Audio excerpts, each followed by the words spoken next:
Vậy bị tha màថ្ងៃមានទីការចេញតែពីឡានចិនឡាននៅចិនឡានអគ្គិសនីចិនឡាន plug-in hybrid ចិនឡាន RE EV ចិននិយាយទៅស្អីក៏ចិនដែរអញ្ចឹងហើយថ្ងៃនេះគឺបដូរអារម្មណ៍បងប្អូនទាំងគ្នាមកកាន់ពិភព Volvo ស្វាគមន៍បងប្អូនទាំងគ្នាមកកាន់សម្រាប់ពីឡានថ្មីរបស់ Kamboto ជាក់ស្ដែងសម្រាប់ឡានថ្មីនេះគឺខ្ញុំតែងតែធ្វើនៅក្នុង account personal របស់ខ្ញុំទេហើយខ្ញុំឃើញថាបងប្អូនទាំងគ្នាហ្នឹងគឺគ្រប់គ្រងច្រើនហើយក៏អាចនិយាយបានថាមានការនឹករលឹកអីចឹងណាហើយជាការត្រឡប់មកជួបគ្នាសាជាថ្មីនេះអាចនិយាយថាជារឿងដែលថ្មីដោយសារតែថ្ងៃនេះគឺអត់និយាយពីឡានចិនទេយើងនិយាយអំពីឡានរបស់ស៊ុយអែតឡានរបស់អឺរ៉ុបហើយគូបញ្ជាក់ផងដែរថាសម្រាប់ Volvo ហ្នឹងអ្វីដែលពិសេសសម្រាប់ម៉ាកយីហោមួយនេះអាចនិយាយបានថានៅលើពិភពលោកគឺជាម៉ាករថយន្តមួយដែលមិនធ្លាប់មានអ្នករងគ្រោះឲ្យបាត់បង់ជីវិតនោះទេទៅលើការប្រើប្រាស់រថយន្តរបស់ Volvo ដែលគេហៅថា Zero Fatal អញ្ចឹងអាហ្នឹងឯងគឺជាចំណុចខ្លាំងរបស់ Volvo ហើយវាមានចំណុចផលិតភាពផាសុកភាពគុណភាពអីច្រើនក៏ប៉ុន្តែរឿងមួយដែលគួរឲ្យចាប់អារម្មណ៍ដែរដោយសារតែ Volvo បានលក់ភាគហ៊ុនទាំងអស់តែម្ដងឥឡូវនេះគឺត្រូវបានកាន់កាប់ដោយ Geely Group ដែលជាក្រុមហ៊ុនរបស់ចិនអូខេបងប្អូនគ្នាអញ្ចឹងហើយកុំវែងឆ្ងាយច្រើនជាក់ស្ដែងហ្មងយើងឃើញថាมันជាបែកអូហូស្ទឹងទៅកាន់ពិភពទីផ្សារឡាននៅប្រទេសណាទេជាក់ស្ដែងយើងបានដឹងអញ្ចឹងប្រទេសចិនគឺជាទីផ្សាររថយន្តមួយដ៏ធំមិនថាទាំងប្រជាជនមិនថាតែការប្រើប្រាស់រថយន្តទេអញ្ចឹងហើយថ្មីហ្នឹងដូចបងប្អូនទាំងគ្នាបានឃើញអញ្ចឹងហើយក៏បានឮតាក់ទងទៅនឹង top selling បាទគេហៅថា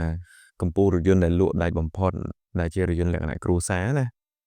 បាទនៅឯប្រទេសចិនឆ្នាំ2025គឺបានទៅលើរថយន្តរបស់សហរដ្ឋអាមេរិកគឺ Tesla Model Y បាទហើយមិនបានសុកទៅប្រាប់ Tesla Model Y លក់ដាច់អីអញ្ចឹងនៅប្រទេសចិនបាទចង់ប្រាប់បងប្អូនគ្នាថាដោយសារតែ Tesla Model Y ហ្នឹងហើយទើប Volvo នៅមិនសុខទើបបានបញ្ចេញនៅរថយន្តអគ្គិសនីរបស់ខ្លួនគឺយើងហៅថា Volvo EX60 ហើយ EX60 ហ្នឹងគឺចេញមកដើម្បីប្រកួតប្រជែងជាមួយនឹង Tesla Model Y ហ្នឹងហើយអញនិយាយបានថានៅក្នុងតកូលដំបូងដែលពេលដែល Volvo គាត់ឈានជើងនៅក្នុងឆ្នាំ2019ណាឈានជើងចូលនៅក្នុងពិភពឡានអគ្គិសនីគាត់ផលិតឡានអគ្គិសនីដំបូងរបស់គាត់ហ្មងគឺបាទ XC40 Recharge Pure Electric ហ្នឹង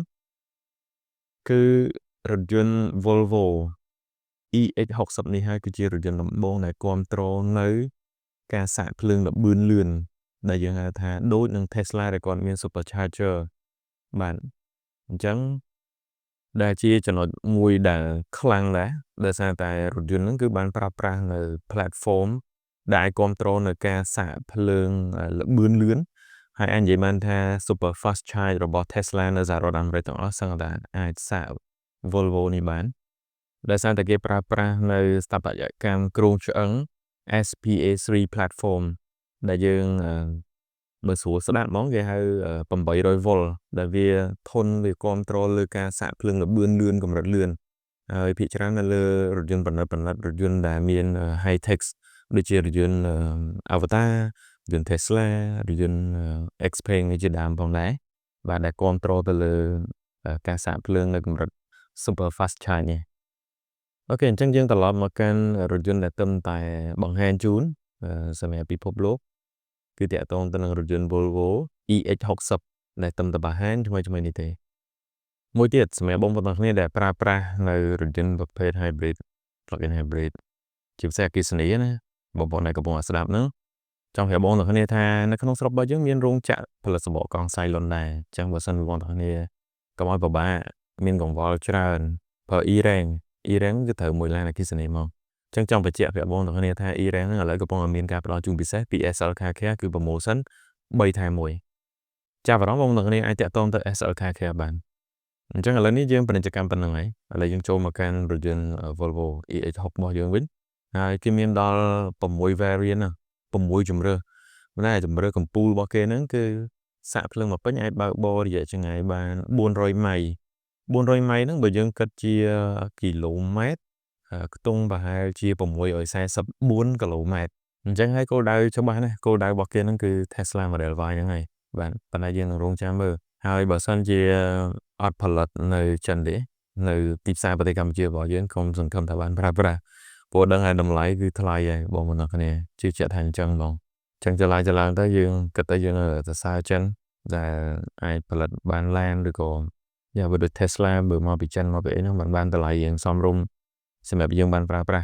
ហើយជាក់ស្ដែងបើមកពីសហរដ្ឋអាមេរិកយើងអត់បានឃើញទេបើទោះបីជប៉ុននាំចូលសូនដូចគ្នាក៏ដោយ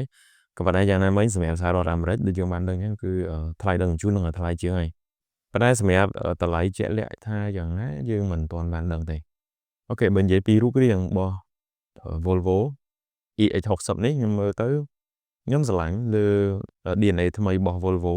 ដែលគាត់ធ្វើមកតម្រងអក្សរ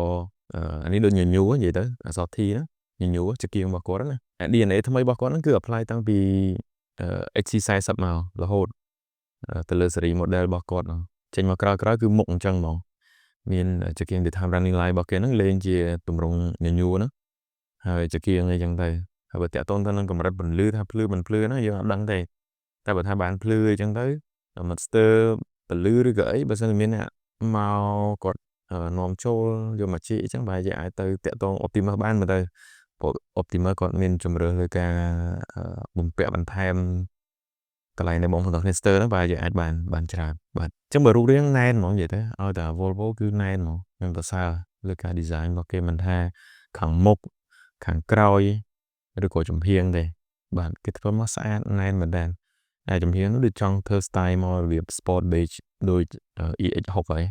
ហើយ EZ60 ដូច Mazda EZ60 ចង់ស្តៀងគាត់ថានេះគេធ្វើបែបជ្រុងបាទអ្នកស្រឡាញ់ជ្រុងត្រូវសម្រាប់ប្រយ័ត្ន Volvo មួយ model នេះកន្លែងដែលយើងគួរចាប់អារម្មណ៍មួយទៀតតាក់ទងទៅនឹង Land Volvo ដែលយើងបានដឹងអញ្ចឹងគឺដឹងថាណែនហើយ cabin ខាងក្នុង noise cancellation ការកាត់បន្ថយសំឡេងរំខានពីខាងក្រៅហ្នឹងគឺធានាថាផាសុកភាពហ្មងបើនិយាយអំពីឧបករណ៍បំពងសំឡេងគេអត់ចោលទេជាមួយនឹងឧបករណ៍បំពងសំឡេង Boover and Belkin ហ្នឹងសឹងដាច់មុខជាមួយនឹង Volvo ហើយឧបករណ៍បំពងសំឡេងគេរហូតដល់28ចំណុចហើយសម្រាប់ប្រព័ន្ធកំសាន្តរបស់គេប្រើ Google Gemini AI អញ្ចឹងលយដែរសម្រាប់ជំនួយលើការឆ្លើយឆ្លងអីចឹងណាអញ្ចឹងប្រើសិត AI ហើយសម្រាប់បរិក្ខារខាងក្នុងបើនិយាយទៅបណ្ឌិតទៅលើនិយាយថ្លៃហ្មងសម្រាប់រថយន្ត Volvo ហើយគេអត់ចោលដែរដោយសារតែ console ផ្ដាច់កដាលហ្នឹងគឺ style របស់ Volvo តាំងពី XC40 មកហើយភាគច្រើនបើឡានចិនគេធ្វើមានកម្រិតបិទចិត្តមកអញ្ចឹងទៅហើយដល់ពេលឡាន Volvo នេះគេធ្វើផ្ដាច់កន្លែងទុកដាក់អីវ៉ាន់បើឡានចិនគេដាក់នៅខាងក្រោមច្រើនបើសម្រាប់ Volvo នេះគេធ្វើផ្ដាច់ចេញពីគ្នាហើយមាន console កន្លែងដាក់ cup holder កន្លែងដាក់កែវទឹកអីអញ្ចឹងទៅstyle នេះគឺដូចទៅនឹង Kia ដែរដូច Kia EV5 ដូចអីអញ្ចឹងទៅដោយសារតែឡានហ្នឹងគេផ្ដោតសម្រាប់ទីផ្សារអឺរ៉ុបហើយនឹងទីផ្សារសហរដ្ឋអាមេរិកអញ្ចឹងបើតម្លៃដែលគេប្រអាប់ហាលមកខ្ទង់បែរជា 60,000 សម្រាប់ទីផ្សាររបស់សហរដ្ឋអាមេរិកហើយឡានហ្នឹងវាមាន6 variant 6ប្រភេទប៉ុន្តែមានគេហៅ3ជម្រើសលើការបើកបរអញ្ចឹងគេហៅ P6 ដែលប្រើប្រាស់នៅ motor បើកបរក្រោយអញ្ចឹងអាចបើកបររយៈចម្ងាយបានជិត500គីឡូម៉ែត្រខ្វះតែ1គីឡូទេគឺ499គីឡូម៉ែត្ររីឯ P10 ប្រភេទ motor 2អាចបើកបរបាន515គីឡូម៉ែត្រហើយនឹងមួយទៀតគេហៅ P12 ហ្នឹង motor 2ដែរគឺអាចបើកបរបាន644គីឡូម៉ែត្រយ៉ាងណាមិញសម្រាប់តម្លៃគឺចេញមកគឺសម្រាប់ប្រកួតប្រជែងមួយ Tesla Model Y ហ្មងគាត់ថា Model Y យ៉ាងធូរថ្លៃជាងបាទខ្ទង់ 60,000 ចិត្តអីហ្នឹងគឺ top trim របស់គេណាបាទប៉ុន្តែយ៉ាងណាមិញសម្រាប់ទីផ្សារសហរដ្ឋអាមេរិកចាំមើលថាតើ Volvo អាចឈានទៅដល់កម្រិតណាដែលអាចទៅតាមទីផ្សារបានអត់ហើយបើសិនជាអាចយើងសង្ឃឹមថាអាច Volvo គាត់មកធ្វើវងចក្រនៅប្រទេសចិនអីចឹងទៅដើម្បីប្រកួតប្រជែងបន្ថែមទៀតសម្រាប់ទីផ្សារសកលលោកព្រោះខ្ញុំនៅតែស្រឡាញ់DNA របស់ Volvo ទៅសារបើទោះបីជាបច្ចុប្បន្នត្រូវបានគ្រប់គ្រងដោយ Geely Group របស់ចិនក៏ដោយក៏ប៉ុន្តែជាគុណតម្លៃរបស់ brand ហ្នឹងវានៅតែរក្សាបានគុណតម្លៃសម្រាប់ប្រកួតប្រជែងនៅលើទីផ្សារពិភពលោកជាពិសេសគឺនៅទីផ្សារអឺរ៉ុបនិងទីផ្សារសហរដ្ឋអាមេរិកមកហើយអ្នកដែលគាត់ធ្លាប់បានប្រើប្រាស់ឡាន Volvo ភាគច្រើនគឺគាត់ជាប់ចិត្តដោយសារតែ ឡាននឹងវាផ្ដល់កម្រិតគុណភាពផាសុកភាពគឺខ្ពស់ហើយនឹងអាចផ្ដល់ជូននូវសុវត្ថិភាពខ្ពស់លើសពីរថយន្តផ្សេងៗទៀតបាទយ៉ាងណាមិញសម្រាប់ព័ត៌មានបន្ថែមទៀតយើងនឹងរងចាំតាមដានទស្សនាទាំងអស់គ្នានៅពេលដែលឡាននេះចេញលក់ជាផ្លូវការអញ្ចឹងសម្រាប់វេទិកាទាក់ទងទៅនឹងសម្រាប់ឡានថ្មីរបស់ខ្ញុំសូមតែចប់តែប៉ុណ្ណេះហើយបើសិនបងទាំងនេះមានសំណួរមានចម្ងល់អីអាចធ្វើការ comment នៅក្នុងវីដេអូនេះផងដែរអរគុណបងទាំងនេះហើយយើងមួយទៀតយើងគិតមើលតើឡានរបស់ Sui Admin នេះអាចនឹងប្រកួតប្រជែងជាមួយនឹងរថយន្តរបស់សហរដ្ឋអាមេរិក Tesla Model Y ទៅរួចអត់និយាយទៅរួចអត់យើងនឹងរងចាំមើលរបាយការណ៍នៅដើមឆ្នាំក្រោយទាំងអស់គ្នាបាទអរគុណបងទាំងនេះយើងសន្យាថាយើងនឹងជួបគ្នានៅវីដេអូក្រោយ